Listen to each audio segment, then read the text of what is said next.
Hello everybody and welcome to Against the Fence. This is the place to be if you're obsessed and passionate about the UFC. And I'm back with another TUF review, episode 3. Hope you're all doing well. We've got a few things to get into actually. Without further ado, let's jump into the side screen. As I said, I hope you're all doing well. And we're back to the lightweights in this one. And it's going to be Aaron McKenzie taking on Austin Hubbard. So Austin Hubbard of Team Chandler, which is the veteran, and then you've got Aaron McKenzie of Team Conor. So Aaron McKenzie is 11 wins as a professional and 2 losses, and Austin Hubbard is 15-6 as a professional. So before I go into any details with the episode, usually what I've done from as of recent is I usually do a little bit of background of both fighters, just sort of can see how they do sort of prepare and sort of how their fighting style sort of is.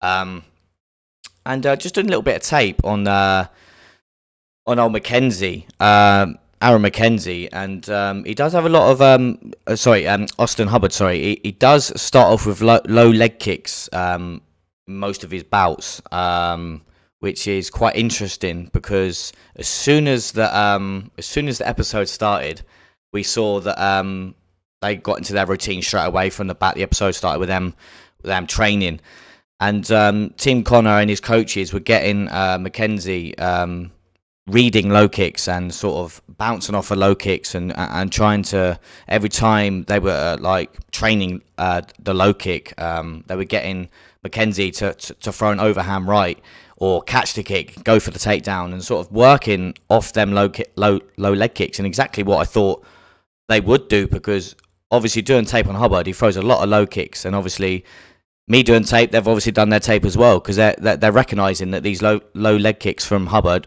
are key in his fighting style. So that was sort of good to see. Before I get into the next bit, welcome in Breezy. Hello, sir. And welcome in Raphael. Welcome in. Well, hope you're all doing well. What's your thoughts on episode 3, if you've watched it, that is?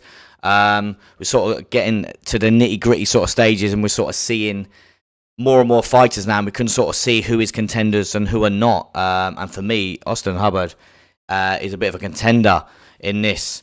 But as I said, the show started with both of them getting into their dialing in on their training aspects and tactics going into that all-important bout. But just a little bit of background on both fighters. So, Austin Hubbard he's got 5 KOs and 2 submissions on his resume. He likes to get in your face early.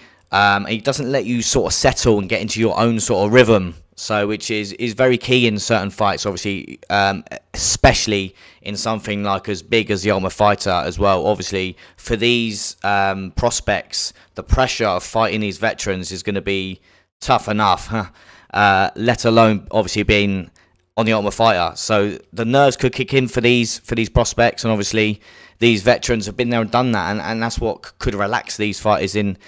And obviously being in the octagon, because they've been there and done it. And as I said, with these prospects, you know what I mean? The experience, it could just overwhelm them. But yeah, as I said, Austin Hubbard is a very well-rounded fighter. Obviously, being the veteran that he is, I've seen him fight a few times in the UFC. And he's just very well-rounded. So I don't know if any of you guys in the chat have seen Hubbard fight in UFC. He went three wins and 4 losses in the UFC. Again, it's not the best record, but again, it's not the worst. And to be fair, watching tape on him, he does have great takedown defense. Before I get into McKenzie, just have a little look at the chat. So Breezy, I haven't. That's why I'm here for the summary before I go watch it. Oh, love that, Breezy. Love that, sir. Hope you're doing well, as I said. Jumping on to a little bit background on McKenzie then. So he's got 4 KOs and 4 submissions on his resume, and he also likes to. He's a kick-orientated fighter as well. So as I mentioned before, that Hubbard likes kicks as well. So does McKenzie. But the difference in the two, Hubbard, like I said, is a well-rounded, and he likes to mix in it all. And he doesn't stick to certain things. He's very, very well-rounded. And McKenzie likes to work off his kicks, if you get what I mean. So if he throws a kick, he likes to throw his overhand right with that. And he sets all of his aspects of his game around his kicking.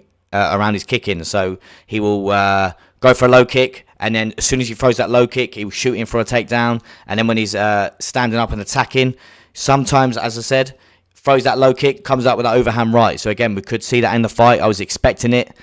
Obviously, for someone like Breezy that's not watched the episode, I won't give too much away just yet. But as I said, he likes to work his whole game around his kicking.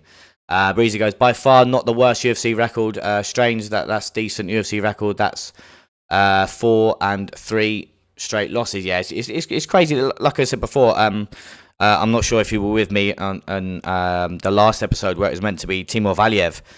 Absolutely baffled of why he got cut from UFC, because he only lost once. So, yeah, absolutely baffled, to be honest, how he got cut. Again, the game's the game.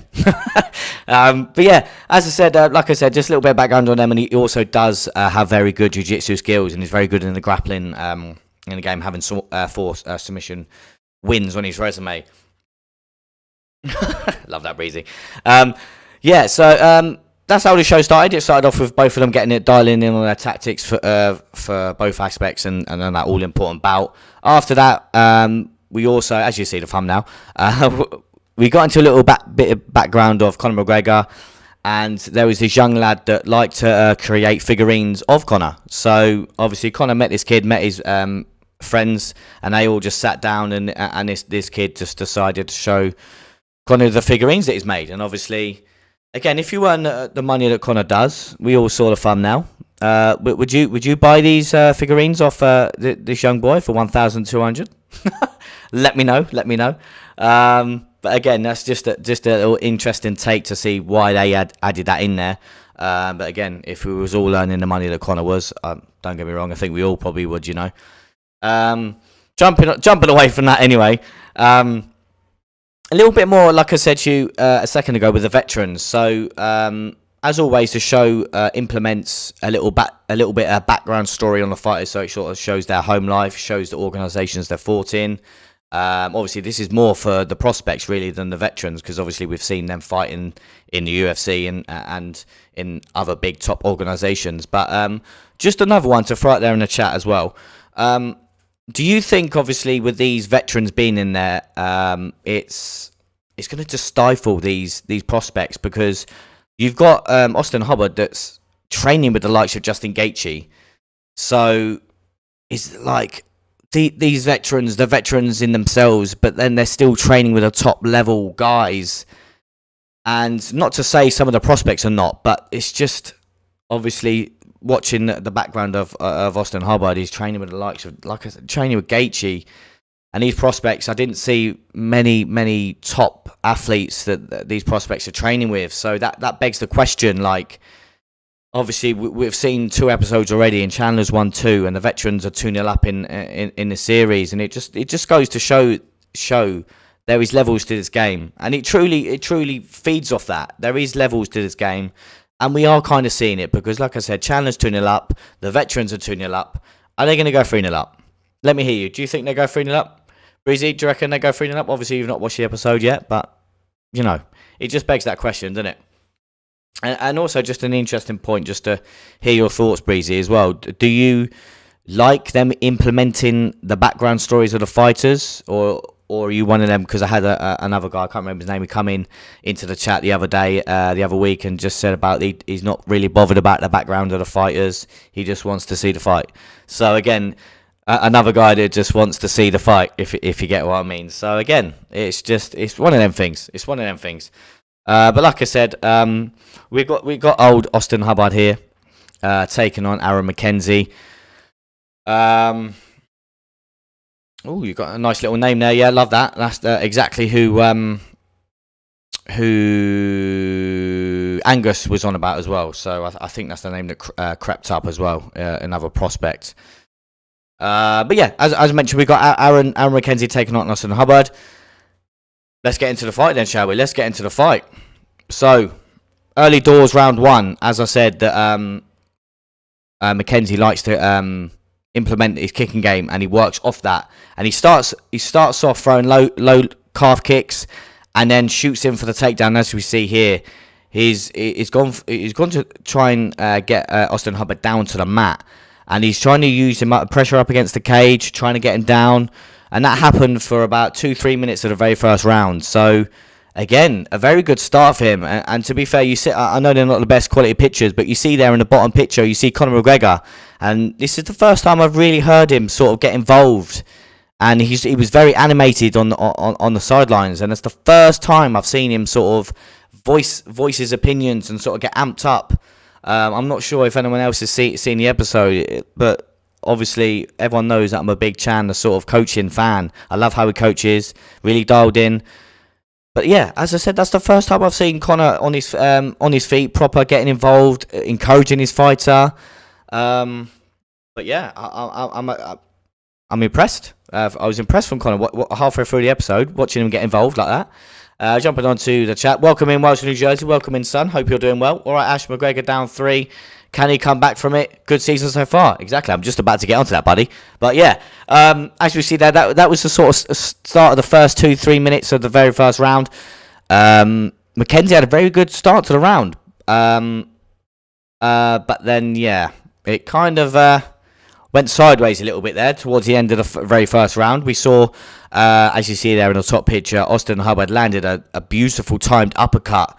As I said at the very start, that Mackenzie likes to throw low calf kicks and goes for the takedown. And as we see here, Mackenzie ducked down, ready for the takedown. Austin Hubbard timed that uppercut to perfection, landed it, had Mackenzie on wobbly legs. He had him on the back foot. And as we see there, a flying knee from Austin Hubbard nearly had him out of there. Again, well-timed uppercut from Hubbard and well-timed knee, dropped Mackenzie. And as we see here, just didn't have enough time to get him out there, but nearly got him out there. And again, it would have been crazy to see 3 first-round finishes and then Chandler's team going 3-0 up. Like, wouldn't that have been a story? I've seen a lot of it over Twitter as well, just to say, what is the point? McGregor's 3-0 down. But, yeah, obviously I wouldn't have said that if I wouldn't have read Wales New Jersey's comment out. But again, spoilers. Jumping on to, as I said, the next one, then we're moving on to round 2. This is the first time we've seen a second round. And I just want to say, this was an interesting point because we haven't been to the stalls yet. We haven't seen either coach sort of implement tactics from the stall.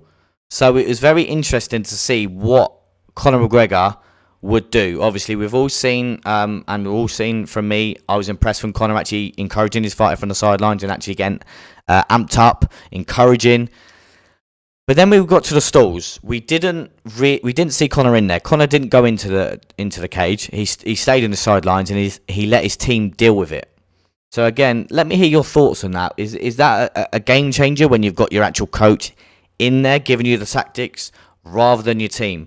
Surely for me, if I'm a prospect and I've not got the notorious McGregor in front of me, giving me instructions, giving me that confidence, giving me the knowledge, surely you in the back of your mind you're thinking like, right, am I doing something wrong here because he's not in here giving me advice? He's just stood on the sidelines outside the cage.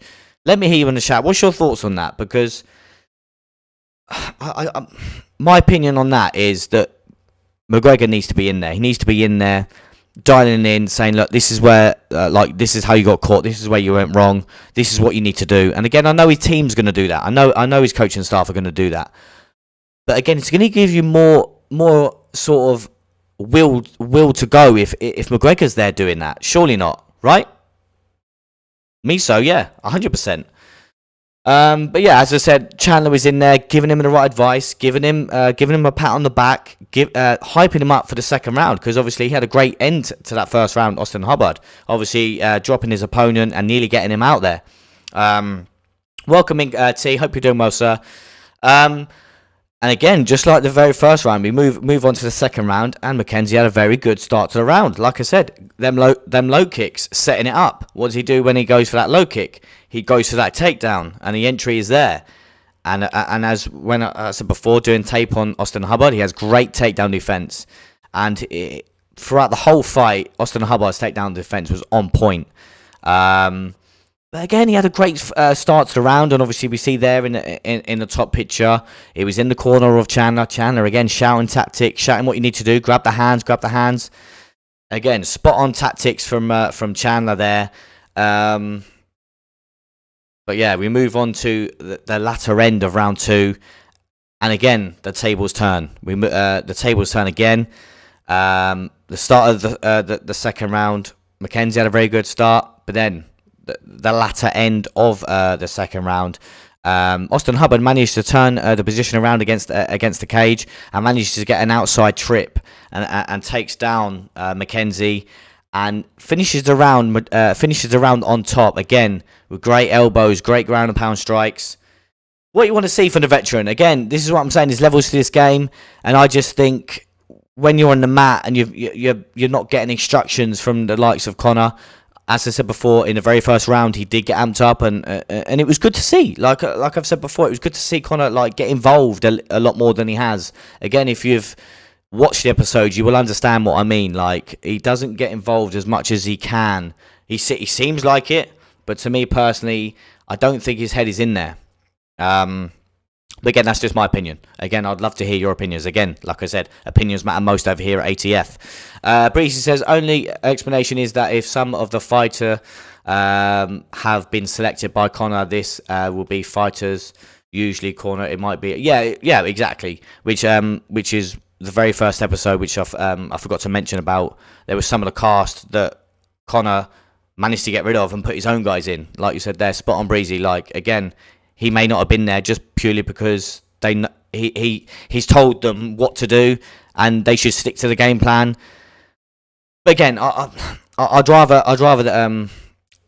Conor be in there, but that's just my opinion. As I said, this here, it ended.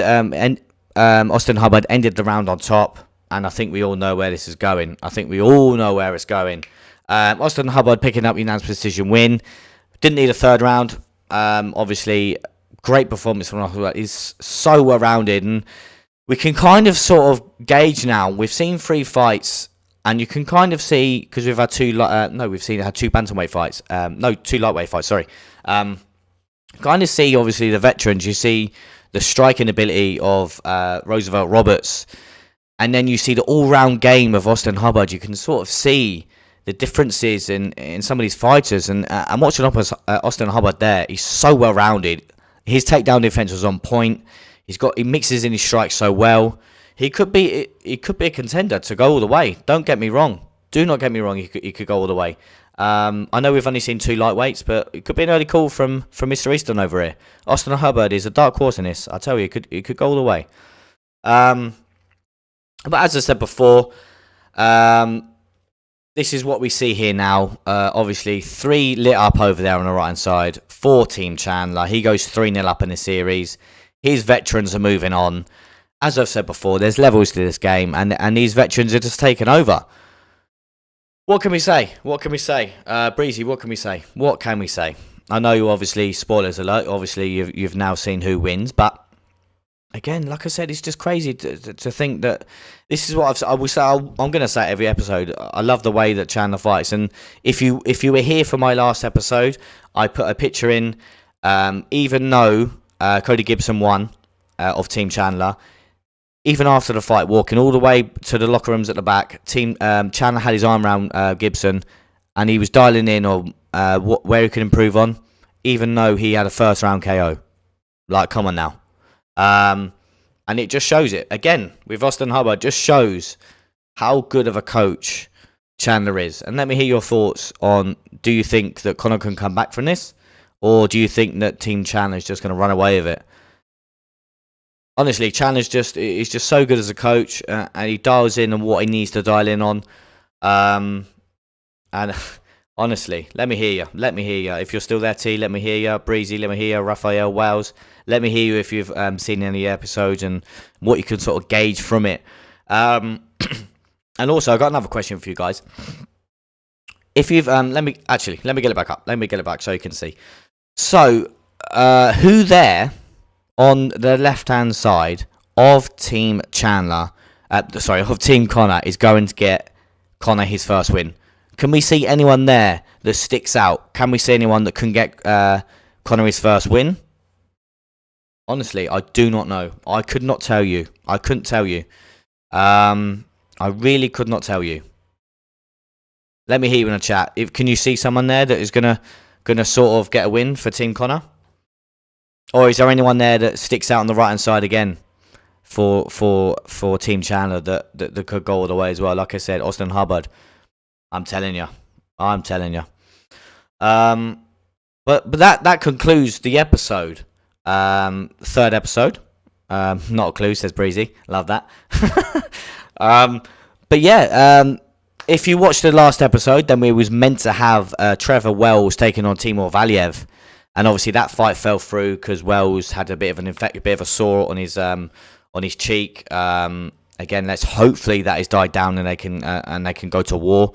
But the next bout is a bantamweight, and it's going to be Trevor Wells versus Timur Valiev. So Trevor Wells of Team Conor and Timur Valiev of Team Chandler. None of them has to be good. One of them has to be good enough. Surely you would think that, bro. You would think that, surely. You would think that. But again, it doesn't get any easier, like we've just said there. You would think one of them, but as I've just stated, Timur Valiev is fighting next, and is of Team Chandler. So anyone that fights Valiev is in for a world of trouble, because we all know the grappling aspects and of Timur Valiev. And like I said at the start of the stream, he only lost once and got cut. Again, I do not know. It could have been contract negotiations that fell through. It could have been pay. I don't know. Who knows? It couldn't have been pay because he's there now on the Ultimate Fighter. But again, who knows the backstory of why Timur Valiev got cut? I was truly baffled. Again, he's my bantamweight guy that I think is going to go all the way. And for the lightweight, I'm going to go Austin Hubbard to go all the way as well. I've not even seen Timur Valiev fight. I don't need to. The game's the game. All right? Timur Valiev's going to go all the way for me in the bantamweight division. Again, anyone in the chat, I know there's only been 3 episodes. Have you liked anyone that's fought so far? Let me hear you quickly. Let me just go back to the main screen. Right then, thank you for tuning in. Obviously, that was episode 3 of season 31. Stay tuned for us at the weekend. We're going to be having Vettori versus Cannonier. Again, it's a great main event. And before any of that kicks off, we've got our boy Modestas Bagauskas kicking us off on that fight night. So again, 100% be ready for that. Definitely watch it. Yes, hopefully Modestas brings it home. And yeah, I've been your boy Ash. Thank you for all your comments. There's a few come through. And yeah, we see you for the watch along.